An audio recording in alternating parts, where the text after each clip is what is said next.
It's Monday morning. In Washington, the President of the United States is sitting in the Oval Office, assessing whether or not to strike Al-Qaeda in Yemen. At number 10 Downing Street, David Cameron is trying to work out whether to cut more public sector jobs in order to stave off a double-dip recession. In Madrid, Maria Gonzalez is standing at the door, listening to her baby crying and crying, trying to work out whether she should let it cry until it falls asleep or pick it up and hold it. And I am sitting by my father's bedside in hospital, trying to work out whether I should let him drink the 1.5-litre bottle of water that his doctors just came in and said, "You must make him drink today." My father's been nil by mouth for a week. Or whether, by giving him this bottle, I might actually kill him. We face momentous decisions with important consequences throughout our lives. And we have strategies for dealing with these decisions. We talk things over with our friends. We scour the internet. We search through books. But still, even in this age of Google and TripAdvisor and Amazon Recommends, it's still experts that we rely upon most, especially when the stakes are high and the decision really matters. Because in a world of data deluge and extreme complexity, we believe that experts are more able to process information than we can, that they are able to come to better conclusions than we could come to on our own.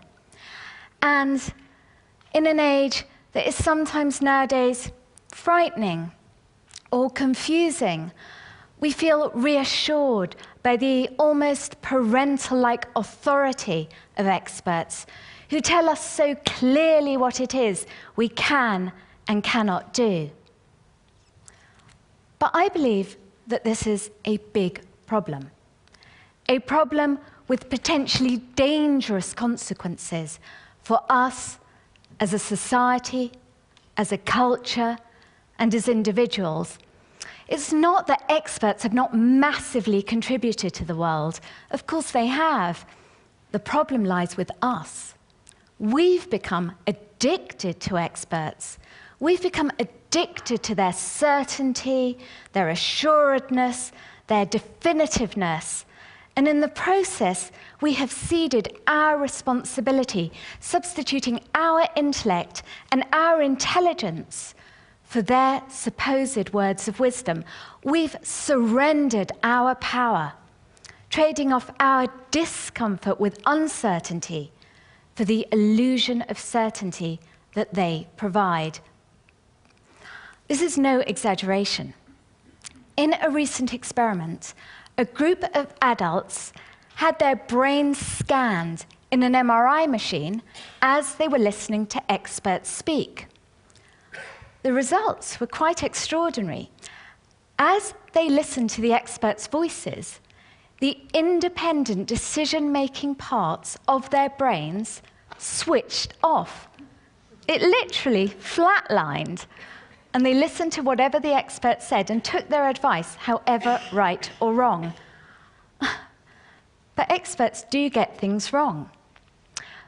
Did you know that studies show that doctors misdiagnose 4 times out of 10? Did you know that if you file your tax returns yourself, you're statistically more likely to be filing them correctly than if you get a tax advisor to do it for you? And then there's, of course, the example that we're all too aware of financial experts getting it so wrong that we're living through the worst recession since the 1930s. For the sake of our health, our wealth, and our collective security, it's imperative that we keep the independent decision-making parts of our brains switched on.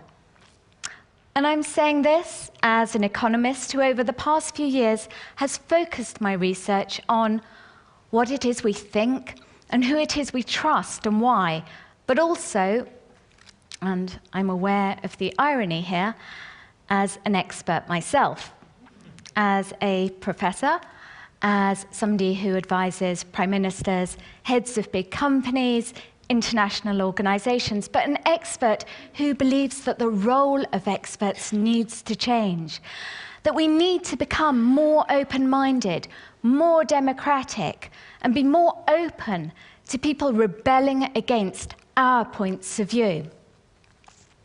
So, in order to help you understand where I'm coming from, let me bring you into my world, the world of experts. Now, there are, of course, exceptions.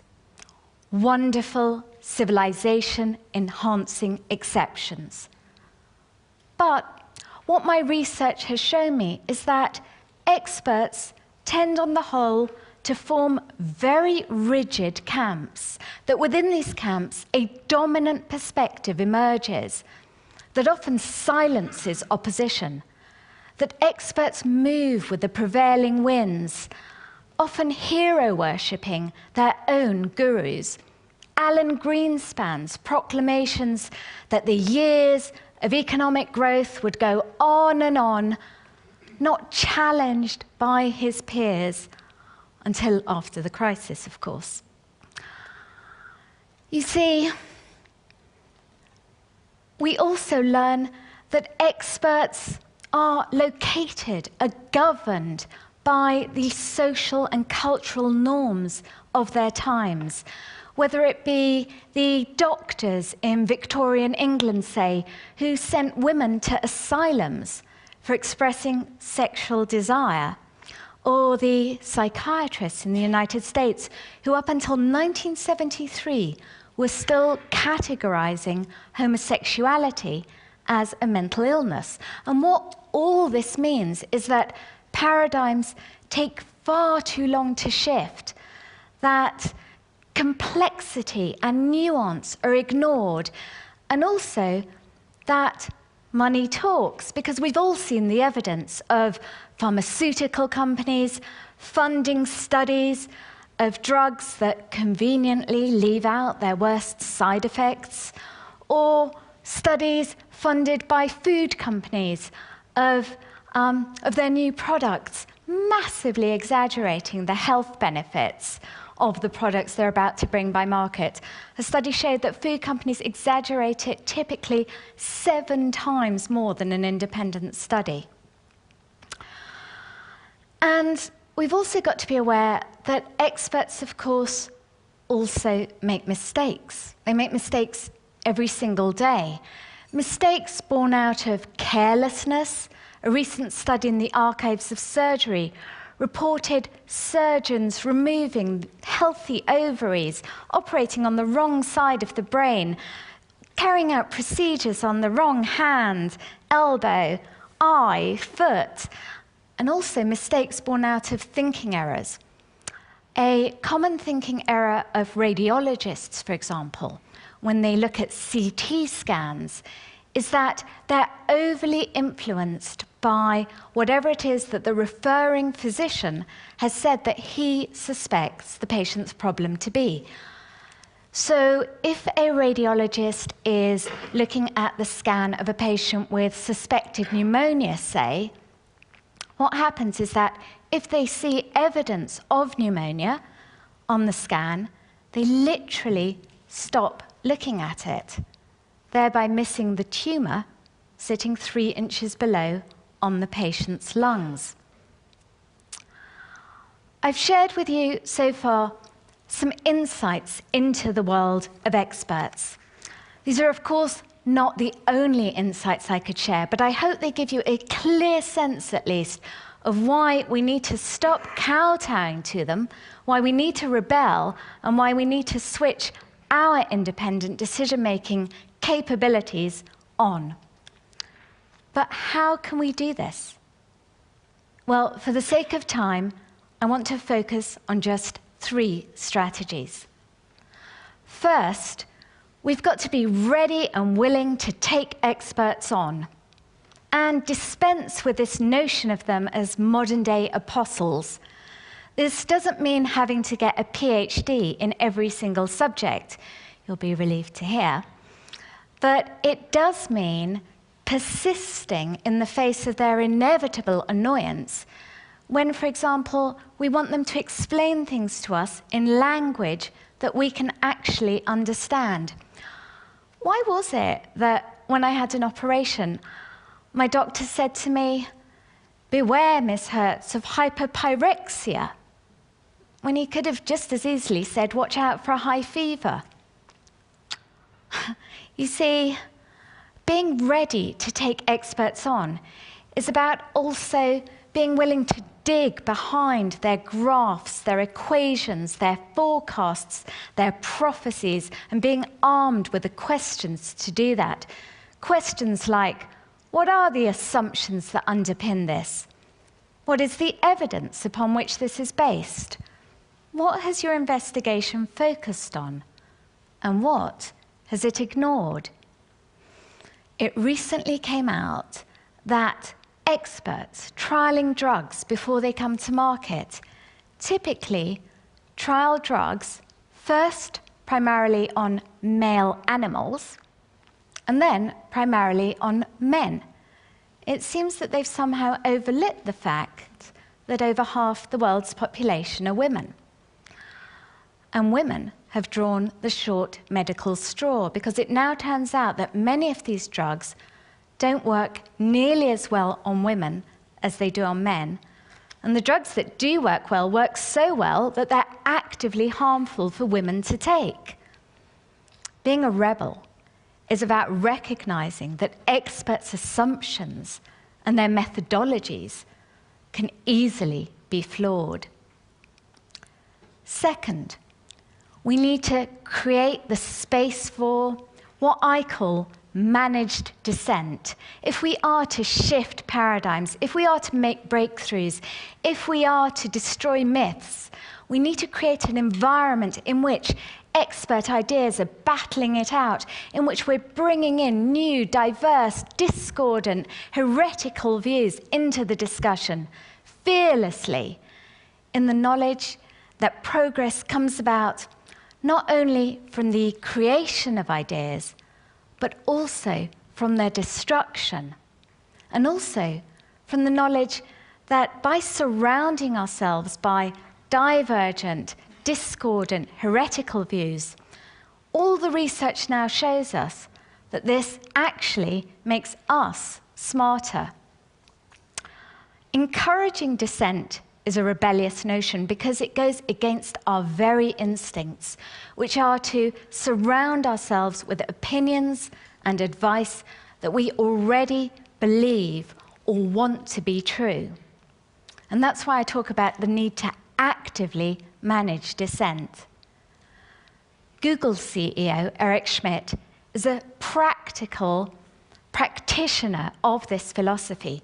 In meetings, he looks out for the person in the room, arms crossed, looking a bit bemused, and draws them into the discussion, trying to see if they indeed are the person with a different opinion, so that they have dissent within the room.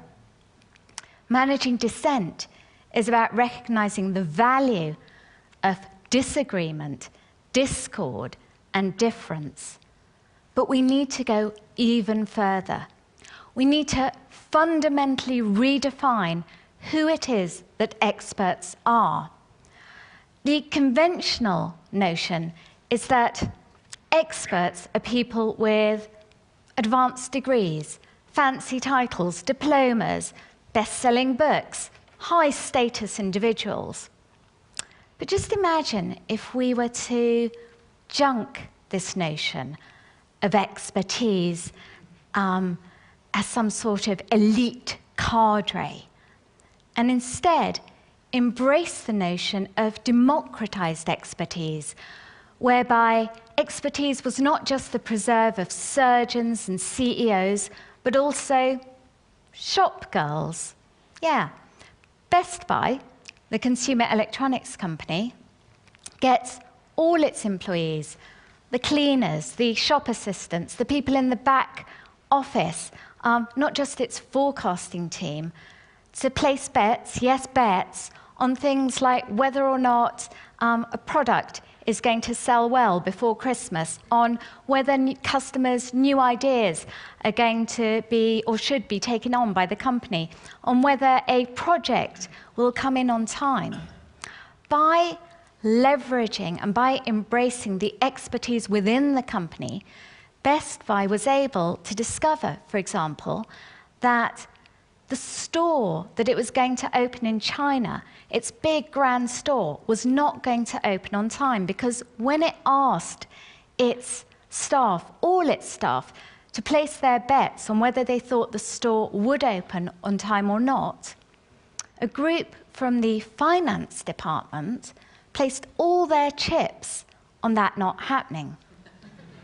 It turned out that they were aware, as no one else within the company was, of a technological blip that neither the forecasting experts nor the experts on the ground in China were even aware of. The strategies that I have discussed this evening: embracing dissent, taking experts on, democratizing expertise, rebellious strategies, are strategies that I think would serve us all well to embrace as we try to deal with the challenges of these very confusing, complex, difficult times.